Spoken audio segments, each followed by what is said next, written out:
آج 11ویں تاریخ ہے. آج کی رات لوگ یہ سمجھتے ہیں کہ یہ غوث اعظم کا مہینہ ہے، یہی مشہور ہے، اور اسی لیے آج کی رات جگہ جگہ پر ہر گاؤں میں، محلے میں، ہر بستی میں، شہر میں، قصبہ میں لوگ غوث اعظم کی فاتحہ کرتے ہیں. کہیں پہ تو گائے ذبح کر کے فاتحہ کرتے ہیں، کہیں بکرے ذبح کرتے ہیں، اور کہیں بریانی پکاتے ہیں، کہیں میٹھا پلاؤ پکاتے ہیں. اس طریقے سے طرح طرح سے لوگ آج فاتحہ دلاتے ہیں. اصل میں روایت میں جو آتا ہے تو غوث اعظم کی پیدائش 29 شعبان کو ہوتی ہے. ایک واقعہ ہے، ایک کرامت ہے کہ جب 29ویں شعبان کو چاند نہیں دیکھا گیا تو 30ویں شعبان یا پہلے رمضان کی صبح لوگ نے مل کر کے غوث اعظم کی والدہ محترمہ ام الخیر فاطمہ کے پاس پہنچا، اور پہنچنے کے بعد کہا کہ اے ام الخیر فاطمہ، یہ بتائیے کہ آج رمضان کی پہلی تاریخ ہے یا شعبان کی 30 تاریخ ہے؟ تو غوث اعظم کی والدہ محترمہ نے کہا کہ آج رمضان کی پہلی تاریخ ہے. لوگوں نے پوچھا کہ وہ کیسے؟ کہا کہ اس لیے صبح سے میرا بچہ دودھ نہیں پی رہا ہے. جو میرا بچہ کل پیدا ہوا آج دودھ نہیں پی رہا ہے میرا بچہ، اس لیے مجھے یقین ہے کہ آج رمضان کی پہلی تاریخ ہے اور میرا بیٹا روزہ رکھا ہوا ہے. حضرات گرامی، اس سے پتا چلتا ہے کہ غوث اعظم رضی اللہ تعالیٰ عنہ مادرزاد ولی ہے. اور دوسری روایت میں آیا ہے کہ ربیع الثانی کے مہینے میں 17ویں تاریخ میں غوث اعظم پیدا ہوئے.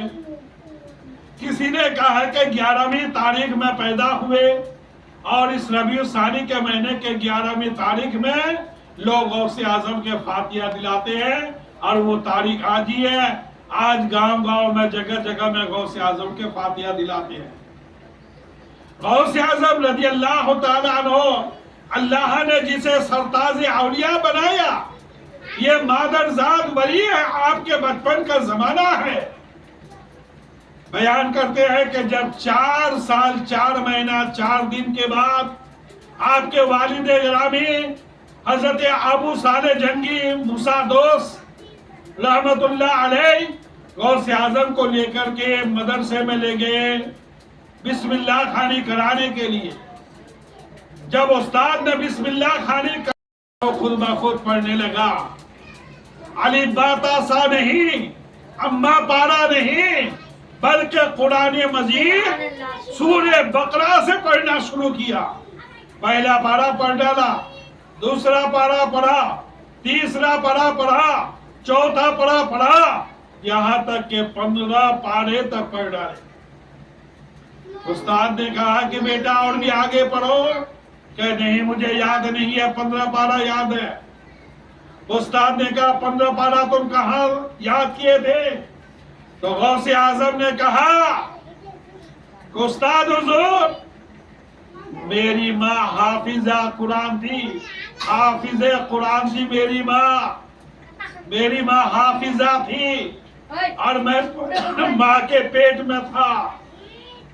جب میری ماں قرآن تلاوت کیا کرتی تھی تو میں اسے سنا کرتا تھا، اور سن سن کے میں نے قرآن کو یاد کر لیا.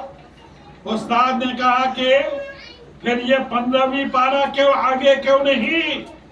تو سیدنا غوث اعظم نے کہا کہ میری ماں چونکہ 15 پارہ کی حافظہ تھی، اس لیے مجھے 15 پارہ یاد ہے. اگر میری ماں پورے قرآن کی حافظہ ہوتی تو مجھے 30 پارہ بھی یاد ہو جاتا. حضرات گرامی، سیدنا غوث اعظم رضی اللہ تعالیٰ عنہ اپنے ماں کے پیٹ میں 15 پارہ قرآن عظیم کو یاد کر لیا. روایت میں آیا ہے کہ غوث اعظم چھوٹے تھے، بچوں کے ساتھ کھیل رہے تھے کہ غوث اعظم کے گھر پہ یہ فقیر آیا، اور آنے کے بعد اس نے کہا السلام علیکم ورحمۃ اللہ وبرکاتہ، تو غوث اعظم نے 2 مرتبہ جواب دیا، کہا وعلیکم السلام ورحمۃ اللہ وبرکاتہ ومغفرتہ۔